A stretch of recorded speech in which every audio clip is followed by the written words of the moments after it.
So next நம்ம பார்க்கக்கூடிய ஒரு முக்கியமான கான்செப்ட் இன்டர்ஃபரன்ஸ், அதாவது குறுக்கீட்டு விளைவு.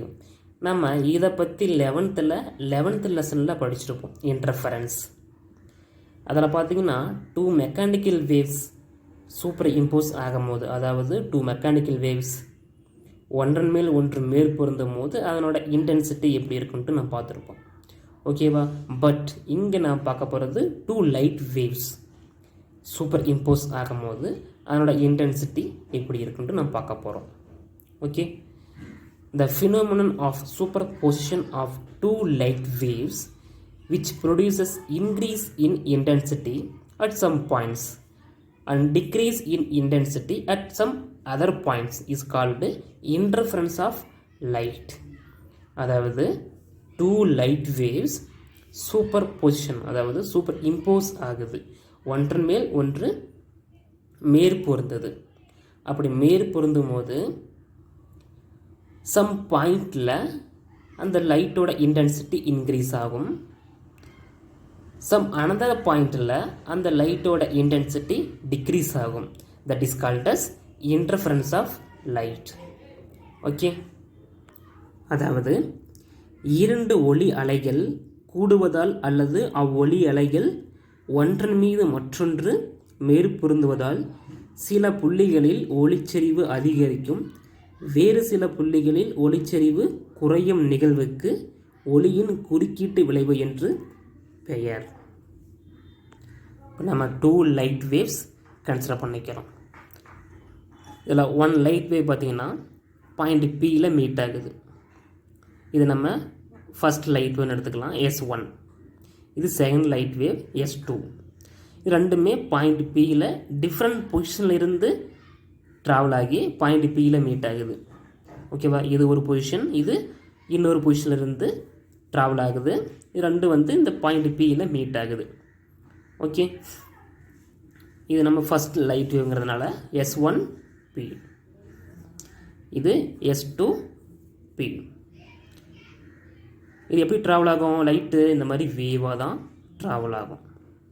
சைனுசாய்டல் வேவ், கிரஸ்ட்டு ட்ரஃப், கிரஸ்ட்டு ட்ரஃப், அதாவது முகடு அகடு இந்த மாதிரி தான் வேவ்ஸாக தான் ட்ராவல் ஆகும் லைட். ஓகேவா? அப்போ இந்த 2 லைட் வேவ்ஸ் சைமல்டேனியஸ்லி, அதாவது ஒரே டைமில் மீடியத்தில் ட்ராவல் ஆகும்போது, மீடியத்தில் இருக்க அந்த பார்ட்டிக்கலில் ட்ராவல் ஆகும்போது இந்த 2 லைட் வேவ்ஸோட ரிசல்டன்ட் டிஸ்பிளேஸ்மெண்ட், அதாவது தொகுப்பயன் இடப்பெயர்ச்சி, இண்டிவிஜுவல் வேவோட அந்த டிஸ்பிளேஸ்மெண்ட்டுக்கு எப்படி இருக்கும்? வெக்டர் அடிஷனாக இருக்கும், அதாவது வெக்டர் கூடுதலுக்கு சமமாக இருக்கும். இது அந்த தொகுப்பயன் இடப்பெயர்ச்சி. ஓகேவா? அதாவது 2 லைட் வேவ்ஸ் சைமல்டேனியஸாக மீடியத்துக்குள்ள ட்ராவல் ஆகும்போது இந்த 2 லைட் வேவ்ஸோட ரிசல்டன்ட் டிஸ்பிளேஸ்மெண்ட் இண்டிவிஜுவல் வேவோட டிஸ்பிளேஸ்மெண்ட்டுக்கு ஈக்குவலாக இருக்கும். ஓகேவா? அப்போ இந்த 2 லைட் வேவ்ஸ் சூப்பர் இம்போஸ் ஆகுது இல்லையா? அப்போ அந்த 2 லைட் வேவ்ஸ்க்கு இடையே உள்ள அந்த ஃபேஸ் டிஃப்ரென்ஸை பொறுத்து தான் அந்த ரிசல்டன்ட் டிஸ்பிளேஸ்மெண்ட்டு மேக்ஸிமாவோ இல்லை மினிமமாவோ இருக்கும். ஓகேவா? ஃபேஸ் டிஃப்ரென்ஸ்னால் என்ன? நாம் வால்யூம் 1ல் 4th லெசனில் படிச்சிருப்போம், கட்ட வேறுபாடு. இது பார்த்திங்கன்னா இந்த 2 லைட் வேவ்ஸு பாயிண்ட் பியில் மீட் ஆகுதா? இது ரெண்டுமே டிஃப்ரெண்ட் பொசிஷனில் இருக்குது. இது ஒரு பொசிஷன், இது அனதர் பொசிஷன், அதுதான் இந்த ஃபேஸ். அதாவது நம்ம இந்த ஃபேஸ் டிஃப்ரென்ஸை கிராஃபிக்கல் ரெப்ரசன்டேஷன் மூலிமா தான் டீட்டெயிலாக தெரிஞ்சிக்க முடியும். இந்த மாதிரி இது 0, இங்கேருந்து ஒரு வேவ் ட்ராவல் ஆகுது. இது கிரஸ்ட்டு, இது ட்ரஃப், இது முகடு, இது அகடு. ஓகே, இதுதான் 1 வேவ் லென்த். இது ஆஃப் சர்க்கிள், இது ஆஃப், இதுதான் 1 வேவ் லென்த் லாம்டா. ஓகேவா? இது 0லேருந்து ஸ்டார்ட் ஆகுது. அனதர் வேவ் சம் பாயிண்ட், அதாவது லீடிங்கில் இந்த இடத்துலேருந்து ஸ்டார்ட் ஆகுது, இப்படி ஸ்டார்ட் ஆகுது. ஓகேவா? அப்போ ஃபஸ்ட்டு வேவுக்கும் செகண்ட் வேவுக்கு இடையே உள்ள அந்த டிஃப்ரென்ஸ் இருக்கு இல்லையா? அதுதான் ஃபேஸ் டிஃப்ரென்ஸ் பை. ஓகேவா, ஃபேஸ் டிஃப்ரென்ஸ் ஃபைன்னு சொல்லுவாங்க இதை. ரைட், நீ பாருங்க, அதில் first waves. The wave from S1 at an instant time at a point, அந்த பாயிண்டில் மீட் ஆகுது. அதோட டிஸ்பிளேஸ்மெண்ட் நம்ம ஒய்ன்னு எடுத்துக்கலாம். ஓகேவா, இடப்பெயர்ச்சி ஒய். அப்போ ஃபஸ்ட்டு வேவ்ன்றதுனால நாம் y1 எடுத்துக்கலாமா. y1 which is equal to a1 sin omega t. a is a amplitude, அதாவது வீச்சு. sin sinusoidal. omega is a frequency, t is a time. இது ஈக்குவேஷன் 1 எடுத்துக்கலாம். அடுத்து second wave. The wave from S2 at an instant time at a point P is. Point Pயில் second wave, second light wave meet ஆகுது. அதை நாம் displacement y2ன்னு எடுத்துக்கலாம். y2 which is equal to a2 sin omega t plus 5. ஏன் இங்கே omega t plus 5 போட்டிருக்கோம்?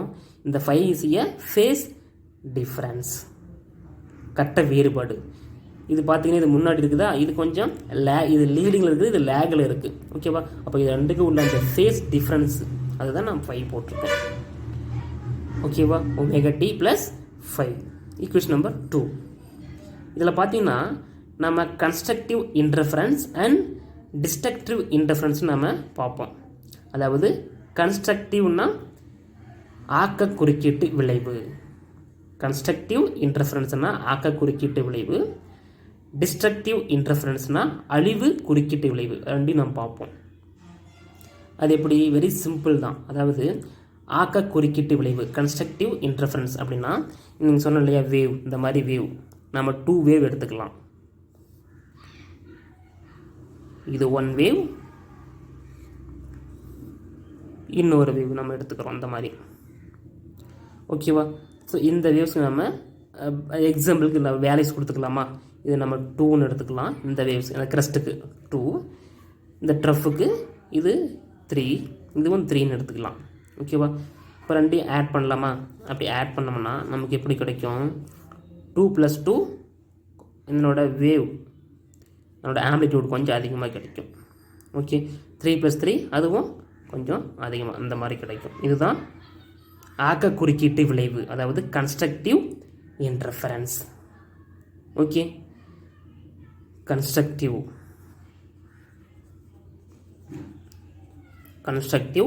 Interference. அதுவே destructive இன்டர்ஃபரன்ஸ்னால், அதாவது அழிவு குறுக்கீட்டு விளைவு அப்படின்னா, டிஸ்ட்ரக்டிவ் இன்டர்ஃபரன்ஸ் அதே மாதிரி நம்ம 2 வேவ்ஸ் எடுத்துக்கலாமா. 1 wave, another wave, இந்த மாதிரி எடுத்துக்கிறோம். அதே மாதிரி 2, 2, 3, 3 எடுத்துக்கலாமா. இதை ஆட் பண்ணுங்க. ஆட் பண்ணோம்னா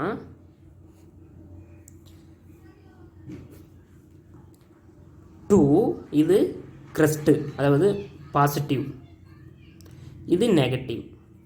அதே மாதிரி இது நெகட்டிவ், இது பாசிட்டிவ். அப்போ பாசிட்டிவ் +2 -2 என்னாகும்? 0 ஆயிரும். இங்கே நெகட்டிவ், இங்கே பாசிட்டிவ், -3 இங்கே +3 என்னாகும்? 0 ஆயிரும். அப்போ நமக்கு வேவ்ஸ் கிடைக்காது. இந்த மாதிரி ஸ்ட்ரெயிட் லைனில் தான் இருக்கும். இதுக்கு பேர் தான் டிஸ்ட்ரக்டிவ் இன்டர்ஃபரன்ஸ், அதாவது அழிவு குறுக்கீட்டு விளைவு. Okay, clear? Okay, right. இப்போ நம்ம கண்டுபிடிச்சோம் இல்லையா ஃபர்ஸ்ட் ஈக்குவேஷன், செகண்ட் ஈக்குவேஷன், அது ரெண்டையும் நம்ம என்ன பண்ண போகிறோம்? ஆட் பண்ண போகிறோம். அதாவது resultant displacement. y1 is a displacement, y2 இதெல்லாம் இடப்பெயர்ச்சி. இந்த லைட் வேவ்ஸோட இடப்பெயர்ச்சி தான் y1 y2ன்னு போட்டிருக்கோம். ஓகேவா, இப்போ ரெண்டையும் என்ன பண்ண போகிறோம்? ஆட் பண்ண போகிறோம். The resultant displacement will be given by y which is equal to y1 plus y2. ரெண்டையும் ஆட் பண்ணோம்னா y which is equal to a1 sin omega t plus y ஓட வேல்யூ ஃபர்ஸ்ட் ஈக்குவேஷன், இது second equation, y2 sin omega t plus 5. 5 is a phase difference. Equation number 3. இதை நம்ம simplification பண்ணோம்னா நமக்கு இது கிடைக்கும். y which is equal to a sin omega t plus தீட்டான்னு கிடைக்கும். இதை பற்றி நம்ம ப்ரீஃபாக 11th படிச்சிருப்போம். 11th நான் உங்களுக்கு சொல்லியிருப்பேன். பட் இருந்தாலும் நான் ப்ரீஃபாக போட்டிருக்கேன் பாருங்கள். அதாவது trigonometry ஃபார்முலா யூஸ் பண்ணி sin a plus b which is equal to sin a cos b plus cos a sin b. இந்த தேர்ட் ஈக்குவேஷனை நம்ம இந்த மாதிரி இந்த ஃபார்முலா வச்சு சம் மாடிஃபிகேஷன் பண்ண போகிறோம். இப்போ y which is equal to இதை அப்படியே போட்டுக்கோங்க a1 sin omega t அதை அப்படியே போட்டுக்கோங்க. ஓகே, அடுத்து இதை மட்டும் நான் என்ன பண்ண போகிறோம், சம் மாடிஃபிகேஷன். இதை நம்ம ஏன்னு எடுத்துக்கலாம், இதை பின்னு எடுத்துக்கலாம். ஓகேவா?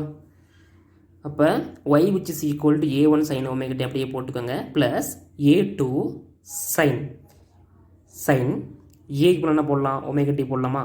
அப்போ sin omega t cos b க்கு பதிலாக பை போடலாம் ப்ளஸ் a2 cos a என்னது omega t, a2 cos omega t sin b என்னது பை sin பை, இந்த மாதிரி போட்டுடலாம்.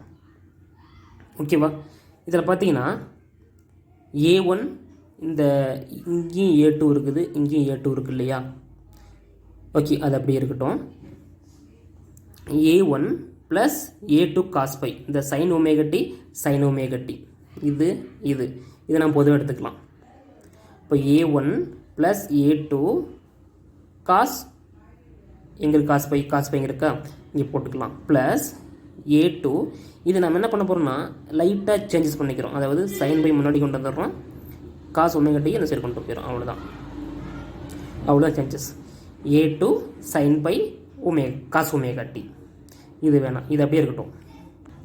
புரிஞ்சா? அதாவது sin omega t பொதுவாக எடுத்துக்கிட்டோம், அதை அப்படியே தான் போட போகிறோம். a1 plus a2 cos pi plus a2 sin pi cos omega tன்னு போட்டிருக்கேன். ஓகேவா? ஸோ இதோட கண்டினியூ அடுத்த வீடியோவில் பார்க்கலாம்.